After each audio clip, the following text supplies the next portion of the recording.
Hey everyone, my name is Yoshi. Welcome back to my FlossTube channel. If you are a new viewer, I just want to say welcome. This is a channel dedicated to cross stitch. And if you are a returning subscriber, as always, it's nice to have you back into my little space of the internet. This video is going to be a little different. I have recorded some stuff within the past week that I'm going to be inserting clips. So the first thing we're going to talk about, I believe, is going to be the round robin that I am doing with Andrew the Rudder Stitcher, Jason X Stitches, and Sheldon in Stitches. Those are my round robin buddies, and we have done the first trade-off.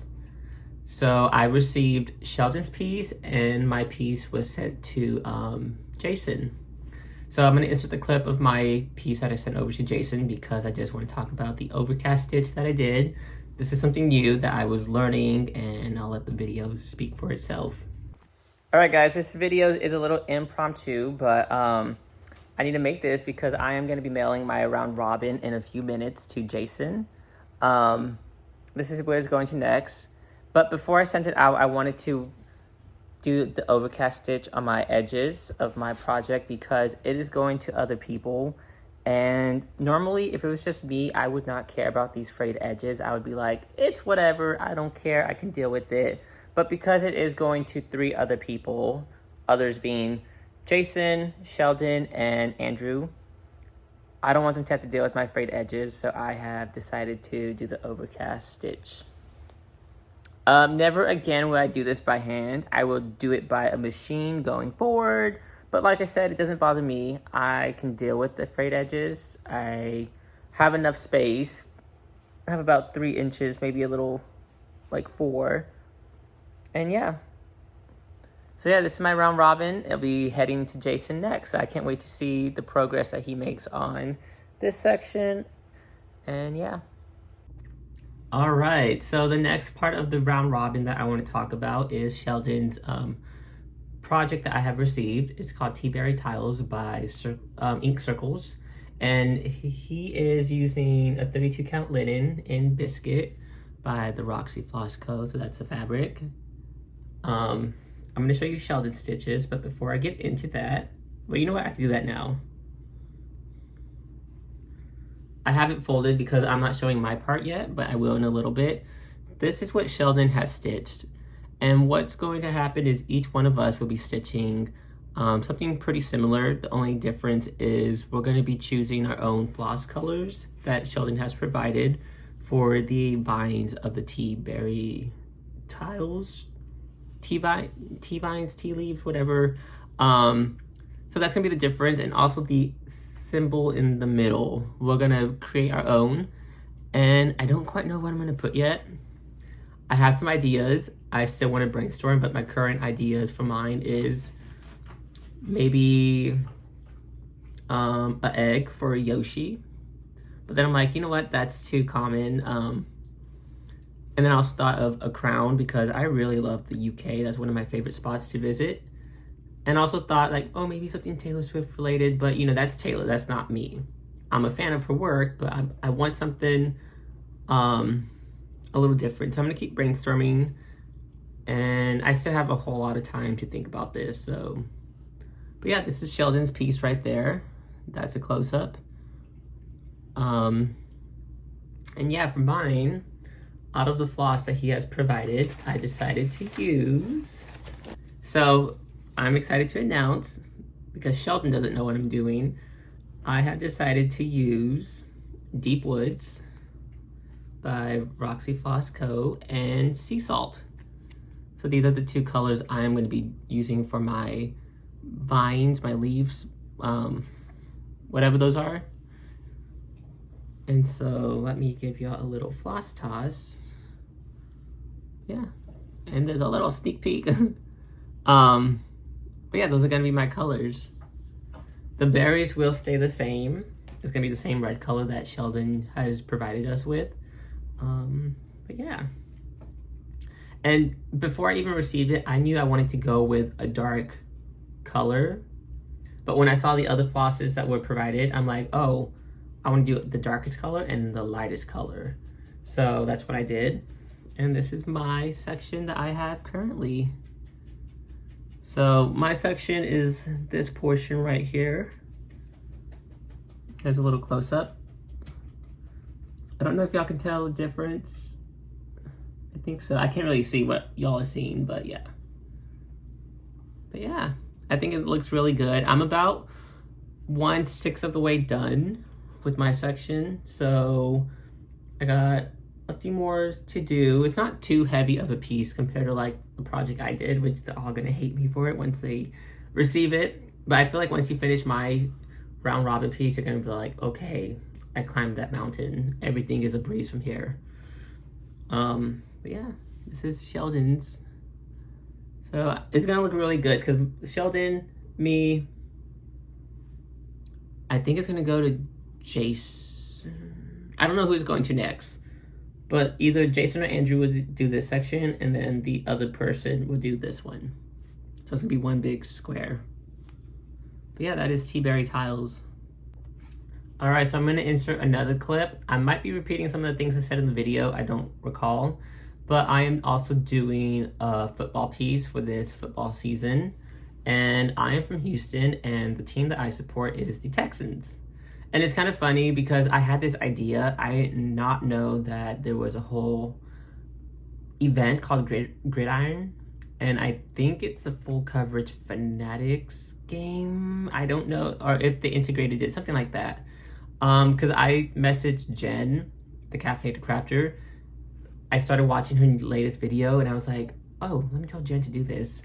And, you know, Jen got back to me, and she's like, catch up. She's like, you're behind.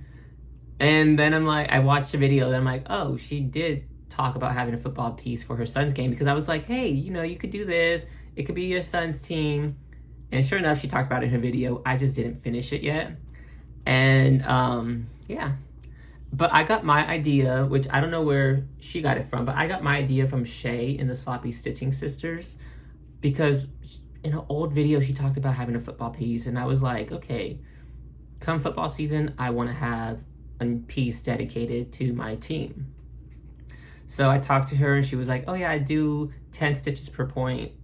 And so I'm like, okay, I'm going to integrate that into my plans for stitching.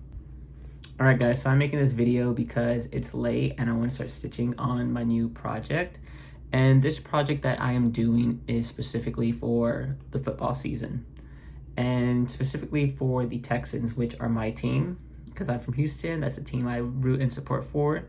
So for every point that the Houstons score, I'm going to do 10 stitches on this project. And for the first game, we lost. It was 9-14. But that means we got 9 points. And so 9 points translates into 90 stitches. So I'm going to do 90 stitches on my new project, which is called Beyoncé. I'm going to be stitching it on a 28 count even weave white. And yeah, this is it right here, my 28 count even weave. I get it from Amazon, so if anyone is looking for even weave, that's one place to look. Also for Ada, that's where I go.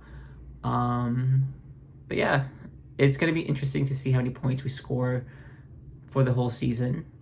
I almost looked up how many points we got last season, but I'm like, you know what? I don't want to know that. I just want to stitch the 10 stitches per point and see how much we get by the end of the football season. All right, guys, so it is the next morning, and I have completed 111 stitches on Beyoncé. I just have a line. Not much to show, but I did do more than 90 stitches because I needed a good stopping point, and it just happened to be at the 111 mark. So I'll give you a little close-up. Like I said, there's not much to see, but there's probably about 5 or 6 different colors. But yep, this is Beyoncé. I won't pull it out till the next game, which is on the 17th, I believe. It's a Monday game, so we'll see how many more points we can score for the Texans.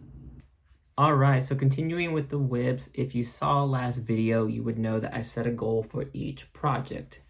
So this is just a continuation of completing those goals. So I think last video I had 13 projects completed, so you're not going to see those in this video. In this one, you're going to see some new projects that aren't in that video. So the first one up is the Hate South Jelly World. which I am not going to complete by the end of the year, which is fine. I just wanted one of the additional patterns, which was the lion. So that was my goal. I wanted the lion, but it's okay because I have another lion piece that I can stitch on. It's just not a white lion. All right, so the last time you saw Jelly World, this is what it looked like, which I'm stitching on an 18 count white Aida. And since then, I have added 193 stitches, which puts me at 4.7% completion. And this is what Jelly World is looking like right now. Here's a quick little close-up. And as far as where I worked, I know I did this section right here. I might have done some other sections. I really don't recall. But yeah, Jelly World is looking really good. It's just something I did not keep up with, which is fine because I like the piece overall. Out of all the options, I think this was my most favorite one, which made me join the hate sale. But yeah, if you're looking for someone who is almost done stitching on Jelly World, you're gonna want to visit Stitchin' Liz, which I'll link her channel below.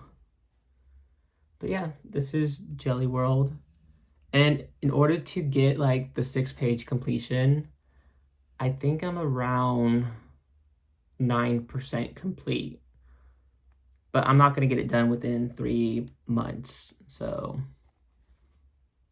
yeah, it's okay, which I'm fine with, but it's nice to know that I at least got this much done because normally I don't put that many stitches in one piece. So having, let's see, 4,248 stitches right now, that's a big goal for me. So I'm happy with my progress. But yeah, that is Jelly World. And I don't think I've ever said this in any of my videos, but everything I work on, it's 2 over, it could be 2 over 1, 2 over 2. I don't like to do 10 stitches unless the pattern calls for it. And I think the only one that has 10 stitches is my Indian peacock. Other than that, everything is a full X.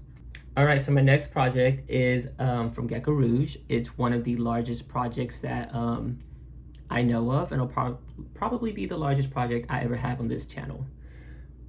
It's called Wonderful World Map by Mirabilia.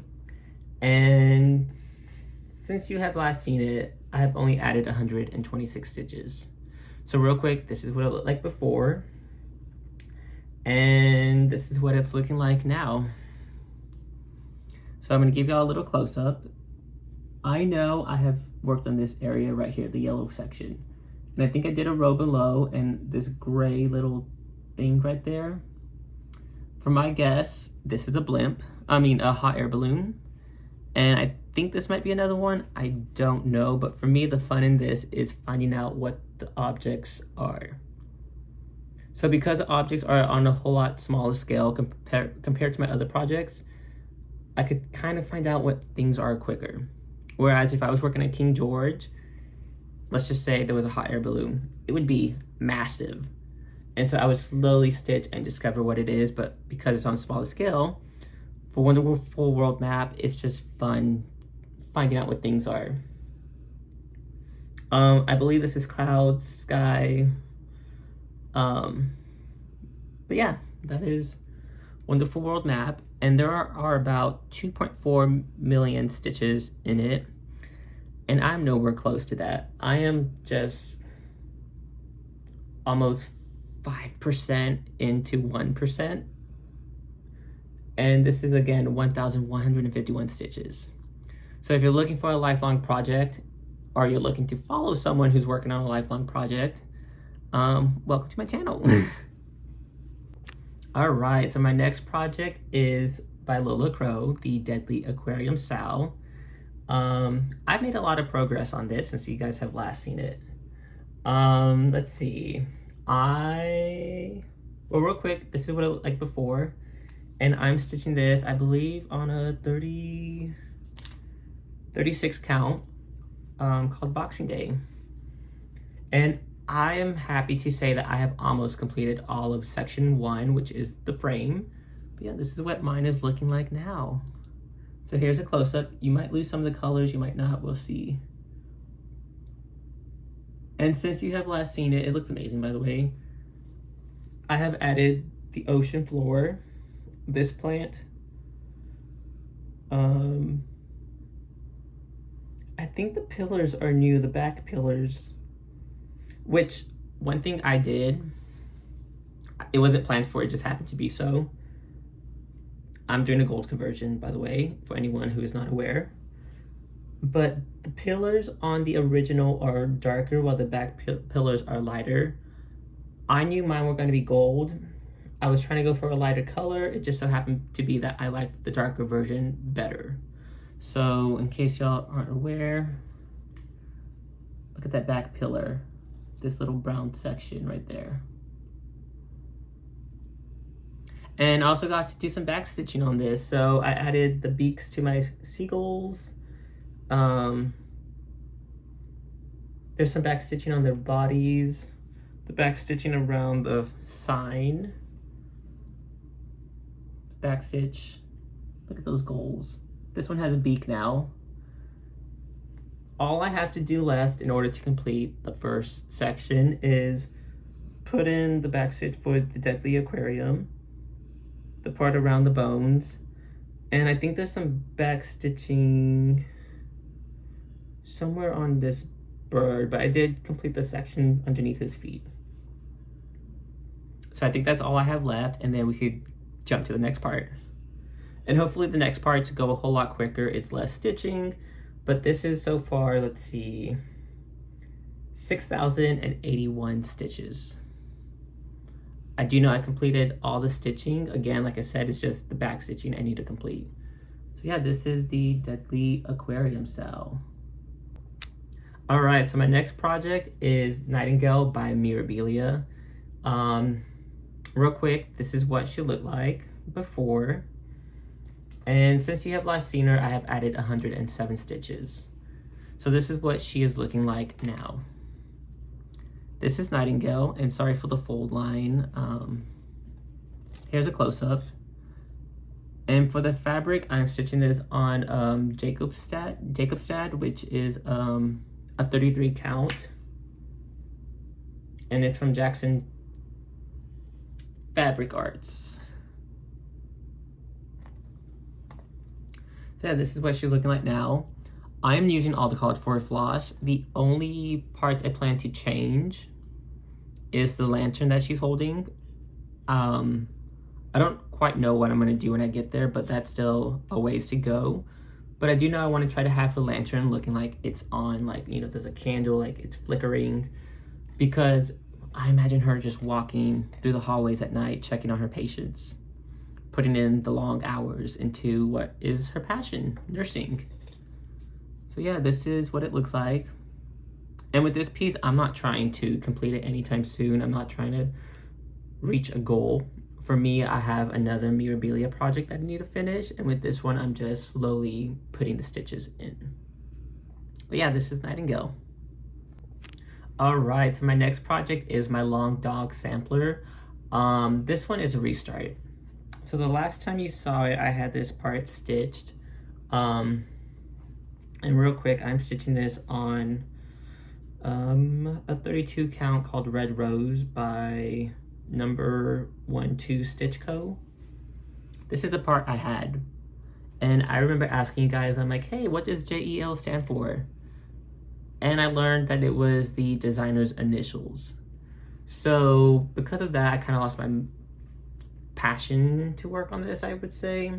And I decided that, you know what, I want to find a different quote to put in. Maybe a Taylor Swift quote, I don't know. It has to be something kind of small that can fit in this section. And I wanted to incorporate like destruction or the end times or something, because this is called The Beast and it's like revelations from the Bible. We'll see what I find. I don't really have to decide on this anytime soon, but it is a restart. And I want to show y'all where I have started stitching, because I went back and I'm like, I don't like to start in the middle. I want to start on the very top. So I have added 116 stitches, and this is what it's looking like now. Not much to look at, but I did run into a problem. I completed the goal and I was going to do a few more stitches, but I forgot what color I used in this section. So I do know, I thought it was 371. It's not 371. This is a little too light. And then I tried 370, which was too light compared to 371. So then I tried 3012, which is closer, but a little too bright, I would say. It was close to what the color I have. It's just a little too shiny compared to this color. So if anyone can help me, I went through my entire floss trying to discover what I used. It's somewhere close to these colors. I just can't figure it out. And if you guys have suggestions, let me know. I have to go through my entire floss and discover what I used for this. I don't remember. And luckily I completed the goal, but when I restart my entire rotation, I have to find out what color I used. And that's the issue. So either I'm gonna find the floss color, or I'm going to rip all of this out and maybe use 3012. I don't know. And I don't know if I mentioned it. For the Beast, I am stitching the negative and the positive spaces because normally it's the background color and then it's one floss color. That's what the pattern calls for. And I decided like, oh, I want to make some edits. I think I'm going to fill in all the sections on this part with some stitches and then maybe keep some negative space. I'm just going to make it up as I go. So we'll see what happens. But yeah, this is the Beast. Again, not much to look at. So my next project that I have is from Unconventional X Stitch. It's actually been a while since I have shown y'all this one. Last time I showed it was in October, and since then it has seen a lot of stitches. So real quick, this is what it looked like before. And I'm stitching this on a 28 count even weave. And this is what it looks like now. So I have added 880 stitches. Yeah, there's a lot to look at. So, sorry, dog hair. Here's a close-up. Oh, the sun. All right, so there's a close-up right there, what it looks like. I'm stitching this 1/1. So seeing progress on this is very small, but it's nice to know that I have added some new colors to the piece. The gold and the brown on the corner. And the top is coming along. So I started this one for the Year of the Dragon Sal, which I'm not going to be done in anytime soon. But yeah, it's nice to see something come along out of all this. This is a lot of work. And I now have a total of 1,310 stitches. And I remember with this project, the first time I started it, the colors were just blending in with the fabric and I lost track. And then after that, I had to get glasses. I'm like, okay, I keep messing up on this piece. So I restarted it. I restarted it again because, again, I messed up. But I'm finally at a part where I am good. I cannot get lost anymore because I have a lot of stitches to help guide me along the way. Knock on wood. I don't have anything to knock on. But hopefully I don't make any mistakes going forward because everything, if I do make a mistake, I should discover it right away. Hopefully. But yeah, this is Dragon by Unconventional X Stitch, and I think the artist name is like Hope Christopherson or something. I have a few of his pieces that I also want to stitch. He has the Kelpie, the Centaur, the Mermaid. I want to stitch all of them, but I know the dragon is my focus. Yeah, it looks amazing. And I kind of thought maybe this is a dragon up here. I don't know. This looks like his wingspan. And maybe his head is right there, if y'all can see what I'm looking at. Yeah, that's dragon. All right, guys. So the sun is starting to affect when I show projects because if I bring my hands here, you can see the sun and the blinds and the shade and all that. So what I'm gonna do is I'm gonna jump into plans for right now. And I think my plans going forward is to continue on with the rotation that I have. You know, I have a goal for each project. I wanna get that done. I think I have about 9 or 10 projects left to complete, but I also want to maybe, this is a maybe, assign a project to each person that is playing on Survivor. I love Survivor, so I thought maybe this year, let's just make a game. If a tribe wins immunity, how many stitches do they get? If someone finds an advantage or immunity idol, how many stitches? If they get voted out, how many stitches? So I might do that. I don't quite know if I'm gonna do that or not, because I do know it's gonna be a big undertaking because Survivor is on a weekly basis for about 2.5 months. So I'm like, do I do it? Do I not? I don't know. But I have 2 weeks to decide and to make up my rules for this. And I also have to keep in mind that I also have football stitching. So the Texans are playing for the next, is it 17, 16 weeks? I don't know. And if they make playoffs, it's more stitching. So I need to keep in mind that I have that as well. So if I do Survivor, I'm not going to continue my rotation of assigning goals to each project. I'll probably continue that after. But if I don't do Survivor, I will continue my goals for each project. We'll see. I don't know what I'm going to do yet. And another thing I have to keep in mind is I have a round robin that I am currently in, so I also have to commit stitches to that piece. So we'll see what happens. Yeah, I don't know what I'm gonna do. So one thing that's been very fun this year is seeing my projects grow. And what I mean is last year I had a lot of projects that were under the 1,000 stitches, and it's like, oh, this one has 100, 500. And this year it's nice to see, like, I have 15, I think 16 projects now that are over 1,500 stitches. Some are in the 2,000, 5,000, 7,000 range. So it's nice seeing them grow. So I kind of want to give a lot more love to those projects. Will I start a new one? I don't know. And I also mentioned in my last video about having a birthday start for my 40th project. We'll see what happens. I'm thinking about it. I don't know what I want to do, but if y'all have suggestions, I'm open. All right, guys, so thank you for tuning in. It's always nice to have you guys. If you're still here, thank you. I appreciate that. Till next time, I'll see y'all later. Bye.